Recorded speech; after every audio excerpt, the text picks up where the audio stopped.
Hola, bueno, bienvenidos a una nueva edición de Detrás del Disco, donde tenemos el placer de contar con Carlos Felipe Silva, compositor, bueno, músico, violinista, que tiene un trabajo estupendo en los Estados Unidos, donde vive desde hace ya un tiempo, está radicado en Santa Mónica, en California, y bueno, nos acompaña para hablar de Latin American Dream, que es su más reciente álbum, bueno, que tiene toda un paisaje musical de lo que es América Latina y lo que estamos nosotros de alguna forma exportando al mundo, por lo cual somos reconocidos.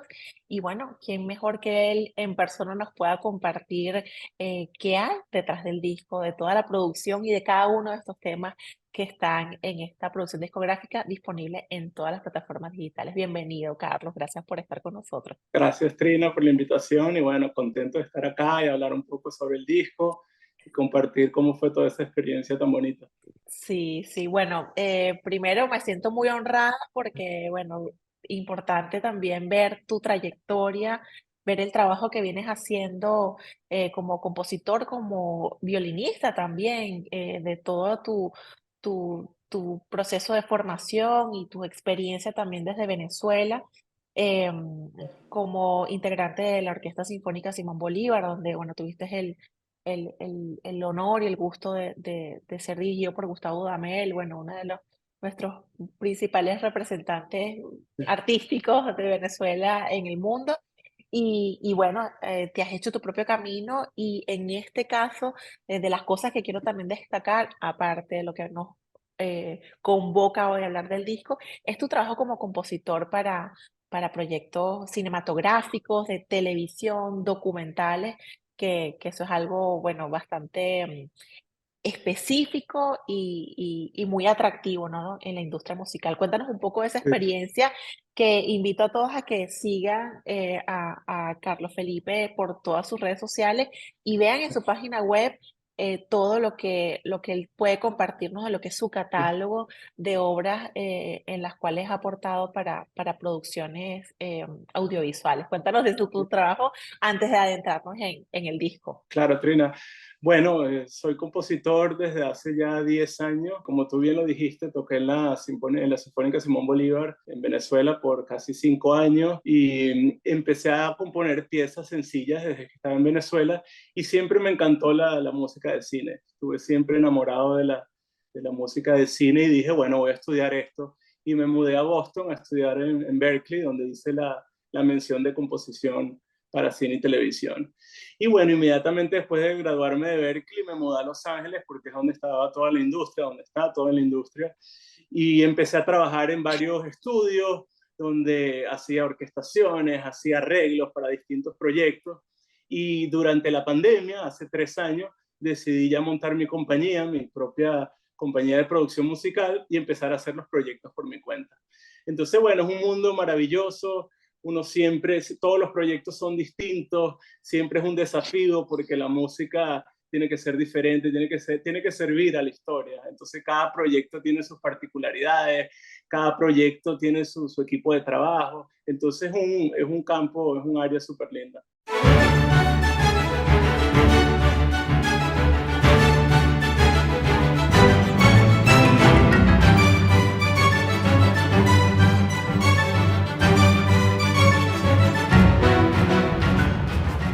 Bueno, vamos entonces a entrar en materia con Latin American Dream, Vale. de tu iniciativa de crear este disco.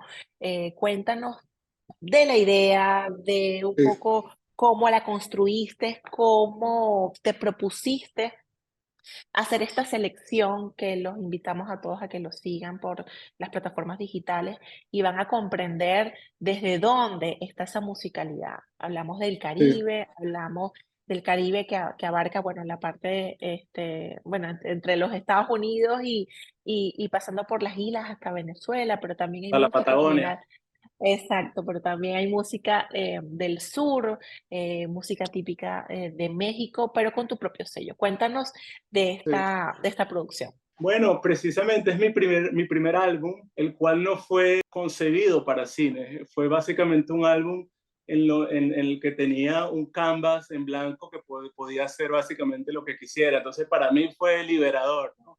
Porque era la primera vez en donde, ok, ¿qué soy yo como artista, no? Porque una cosa es servir a la historia y otra cosa es un proyecto tuyo personal en la cual quieres tú, tienes un concepto y quieres básicamente plasmar pues tu mensaje como artista, como compositor. Entonces, bueno, el proyecto nace por eso, porque yo toda la vida pues he hecho música clásica, pero crecí escuchando música latina, como la mayoría de los músicos en Venezuela, ¿no? Entonces, claro, no tenía ningún problema en tocar una sinfonía de Beethoven y luego en la noche escuchar Guaco y escuchar Juan Luis Guerra. Entonces, esos dos mundos para mí siempre estuvieron presentes y eran básicamente parte de un mismo lenguaje, ¿no? Entonces yo quería incorporar un proyecto en la cual la orquesta fuese el protagonista de este proyecto, pero haciendo géneros latinoamericanos. Entonces de ahí surge la idea, ¿no? Claro, cuando a medida que empiezo a trabajar en el proyecto me voy dando cuenta que cada una de las piezas empieza a tomar como un sello personal, porque no sé si te fijas que también hay elementos cinemáticos todo el tiempo. Entonces el álbum termina siendo como un híbrido entre música de cine, entre música latinoamericana, entre música clásica, y no es ninguno de los tres a la vez. Entonces como se mueven en esos tres ámbitos, ¿no? Se termina siendo un álbum personal, un álbum en el cual, bueno, estoy súper orgulloso de haberlo logrado y disfruté un montón, disfruté muchísimo. Bueno, y una cosa que es también encantadora es ver cómo gestionaste la Sí, producción, desde las colaboraciones y dónde ocurrieron.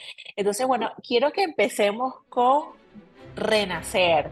Empezamos sí, como por casa, por Venezuela. Venezuela. Cuéntanos quiénes son esos colaboradores Sí. que te acompañaron, cómo fue la producción y qué anécdotas nos puedes compartir de este joropo sinfónico. Claro, bueno, no fue casualidad que ese fuese el tema uno del disco, ¿no? En cierta forma para exaltar nuestro país y porque el joropo no es tan conocido como otros géneros latinoamericanos, ¿no? Entonces yo creo que es una responsabilidad de nosotros como venezolanos hacer que cada vez ese género le llegue a más gente y sobre todo en este caso que está presentado en un marco más universal, ¿no? Porque al usar la orquesta inmediatamente ya se le puede llegar a muchas más personas que con los instrumentos tradicionales venezolanos. Entonces, bueno, ese es un joropo en el que tuve la oportunidad de tener a grandes músicos como Jorge Gleme en el cuatro y Jonathan Gavidia en la percusión, que son dos musicazos y además lo grabé aquí en Los Ángeles con músicos de sesión, músicos clásicos súper talentosos. Entonces, bueno, el resultado fue mágico porque es eso, se siente el joropo presente en todo momento, pero luego también tiene esos elementos cinemáticos por la sección media del tema y al final es una descarga, ¿no? En la cual Jorge, bueno, le mete todo su veneno y creo que el resultado fue buenísimo. Mucha gente me ha escrito, ha sido bien bonito, ¿no? Lo que ese tema, lo que se ha logrado con ese tema. Entonces, bueno, súper feliz. Y también me contabas que la sección de metales la grabaste en Venezuela. Cuéntanos de Grabamos en esa Venezuela. producción.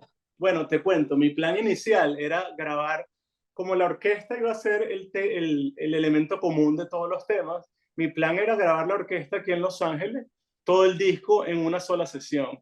¿Qué es lo que pasa? Que yo tenía buqueado el estudio solo por 6 horas, dos bloques de 3 horas. Y entonces fui un poco ambicioso porque yo pensaba que iba a grabar el disco de una en esas 6 horas y realmente no dio tiempo.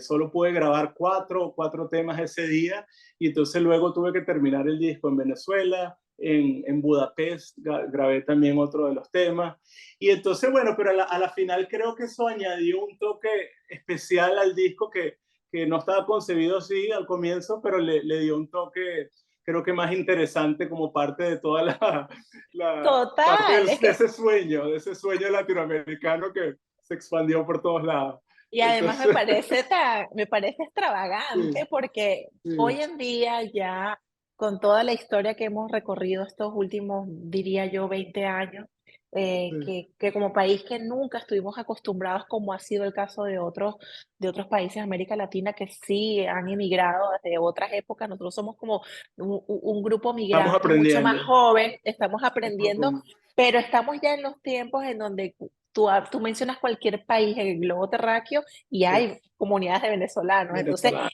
que se haya grabado con Budapest Scoring Orchestra. Como tú lo dijiste, a la gente le fascina el repertorio latinoamericano y creo que nosotros los compositores, sobre todo los compositores latinos, tenemos que hacer un esfuerzo porque ese repertorio siga creciendo.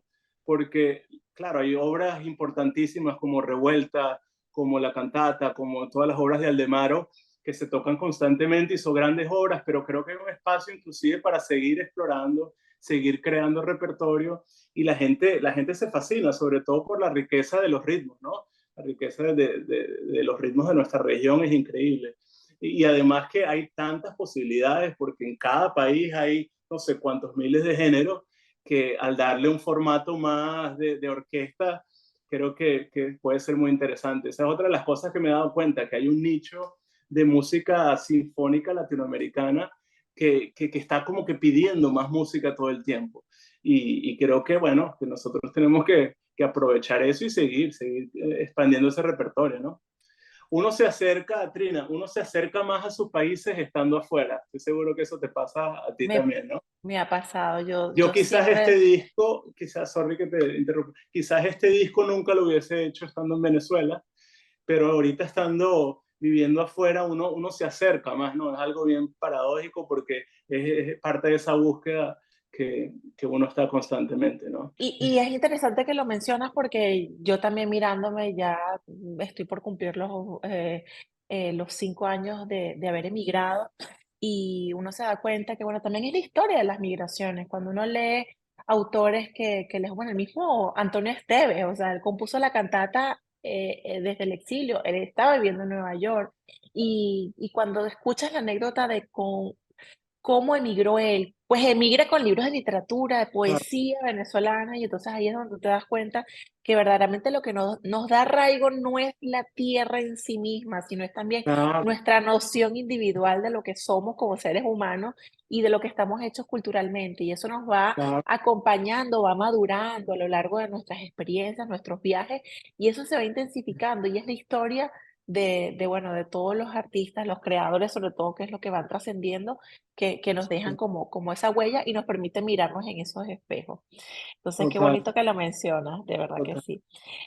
Bueno, vamos entonces ahora a hablar de otro de los temas que me encanta la anécdota, porque me surge la duda. Bueno, está el merengue sinfónico que se llama Caraberry. Y yo A decía, ¿cómo ver, se pronuncia esto? Pero bueno, cuéntanos un poco de esta obra, del sí, nombre y de cómo se grabó y cómo fue la producción. sí, se grabó aquí bueno, intentamos grabarlo aquí en Los Ángeles, no se pudo. Ese fue uno de los desafíos que tuve ese día de grabación, porque, claro, la mayoría de los músicos en la sesión aquí en Los Ángeles eran músicos extraordinarios, pero no era música fácil que iba a salir a primera vista, o sea, requería cierto tiempo de ensayo.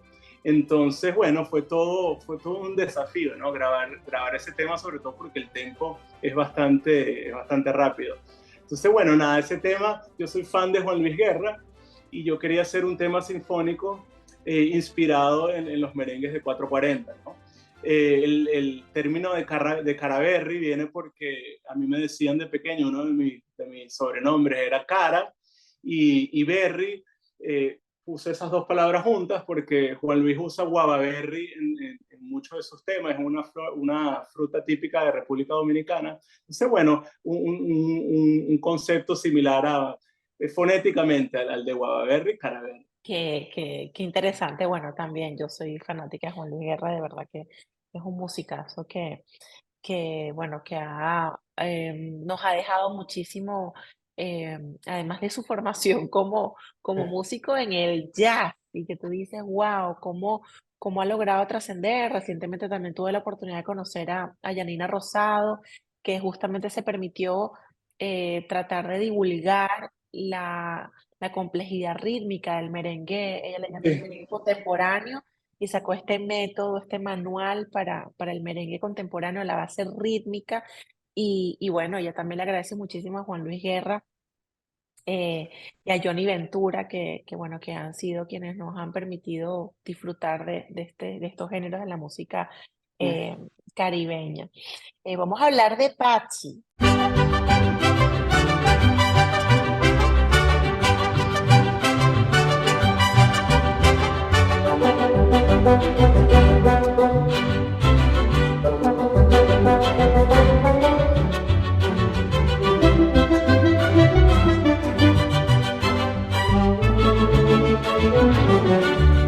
Interpretada por la Scoring Sí. Orchestra, bueno, hasta México allí presente. Cuéntanos México de qué se presente, habla. bueno, son jarocho es un género de Veracruz. Aquí en Los Ángeles la influencia mexicana es marcadísima. Tengo muchos amigos mexicanos, entonces, bueno, siempre escucho música mexicana, siempre toco con amigos mexicanos, entonces, y en Venezuela se escucha también mucho mariachi y mucha música mexicana. Entonces, bueno, quería que México estuviese presente y grabé ese tema, ese son jarocho, porque era uno de mis géneros favoritos de México y bueno, el resultado creo que fue súper cool, porque además al final el tema se pone medio salsoso al final, entra como un son y también es cinemático al final, entonces es todo un viaje ese tema de ese son jarocho Pachi. Sí, y bueno, y vamos otra vez también recordando a esto que nos ha dejado Juan Luis Guerra y el Caribe, sobre todo República Sí, Dominicana, Futuralgia, la bachata cultural, sinfónica con la Hollywood Session Orchestra con sí, la que has grabado los otros temas. sí. Bueno, ese es uno de mis temas favoritos, para serte franco, la bachata. Me encanta armónicamente, es un tema que es medio melancólico, que es muy íntimo y al final se convierte en una fiesta. Futuralgia significa, es un concepto que me encanta, es como que tener cierta nostalgia por un evento futuro que nunca se dio. Y creo que todos nosotros los seres humanos siempre tenemos eso, ¿no? Que a veces tomamos un camino y al tomar ese camino hay otras cosas que dejamos de hacer, ¿no? Entonces es esa pequeña nostalgia por algo que no pudo ser. Entonces, bueno, el tema empieza así súper melancólico, con unas armonías súper lindas y al final se convierte en toda una fiesta salsera. Entonces, bueno, es un tema que me encanta y quedó súper bien. Y ahora vamos con, bueno, el sur, hablamos de Grosso, este Sí, tango que también fue grabado en Budapest. en Budapest. Y bueno, y cuéntanos también de tus influencias, de lo que Sí, has tú consumido como músico y sí, también qué te permitió crear esta versión sinfónica sí. de un tango. Bueno, el tango fue un tema súper especial porque tuve a un guitarrista amigo de la universidad que se llama Juan Luqui, es un musicazo también, y él es argentino. Entonces pude colaborar con él. Él trabaja con Gustavo Santaolalla, que es uno de los compositores argentinos de bandas sonoras más importantes acá en Los Ángeles. Entonces, bueno, creo que fue una colaboración súper linda y es un tema a Budapest se le hizo fácil ese tango porque el tango se maneja muy bien en Europa, ¿no? En cambio los otros géneros eran más complicados a nivel rítmico, pero el tango desde la primera vez que se ensayó salía súper bien. Y bueno, es un tema súper lindo, también cinemático, con un tema melódico en la sección media súper hermoso, con influencias de Piazzolla, obviamente. Y bueno, con el acordeón, y creo que quedó súper bien también. Qué bien. Bueno, nada, la invitación que le queremos hacer a todos a que escuchen el disco completo, son 7 temas que hacen este recorrido musical bueno, por todo lo que a ti te mueve a nivel cultural, estando en estos territorios, ¿no? Que nos ponen en un lugar universal, pero no dejamos de sentir estas raíces y del deseo también de compartirlo. Eh, pues bueno, si tienes algunas ideas que surgen o expectativas o incluso desde este lanzamiento que hiciste del disco, bueno, ¿cómo ves el panorama de o producir nuevos? nuevos proyectos más o menos en esta línea o crear algún tipo de experiencia en vivo? O sea, ¿cómo ves tú lo que puede dejar este disco Sí.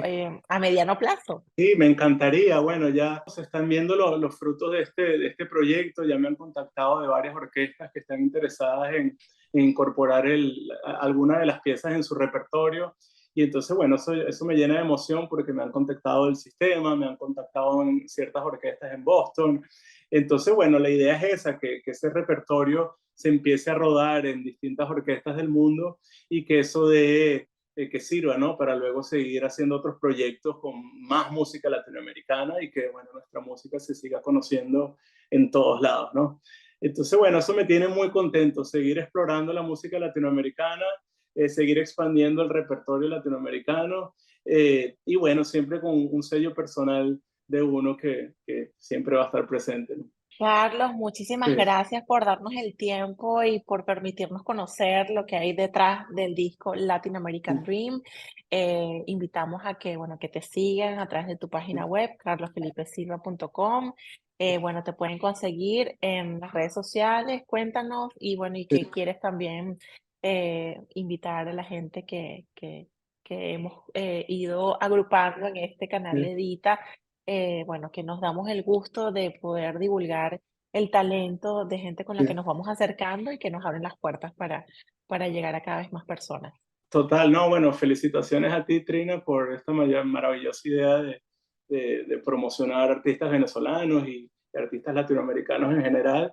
Y bueno, la invitación es esa para que sigamos apostando a nuestro género, sigamos aportando nuestra música, que siga creciendo el repertorio y espero que esto sirva de inspiración para muchos más compositores, para que sigan haciendo obras importantes latinoamericanas. Estupendo. Y bueno, y sigan todos por aquí pendientes porque, bueno, tenemos muchas historias también que compartir. Vamos a seguir haciendo cosas, inventando proyectos con Carlos, que estamos aquí tratando de ver cómo conquistar el mundo, cosa que Conspirando aquí. siempre, siempre ocurre detrás de cada entrevista que voy teniendo. Son, bueno, posibles aliados y gente que se va sumando también a las ganas de dar soluciones, de crear nuevos proyectos, de innovar. Y son las cosas que a mí me encantan también porque, bueno, de las colaboraciones salen cosas estupendas. Siempre son como ganas de ir sumando esfuerzos y de ir expandiendo nuestra energía y nuestras ganas de dejar huella. Gracias, Carlos, y bueno, nos vemos en una Vale, próxima oportunidad. gracias a ti, Trina, un besote. Abrazo.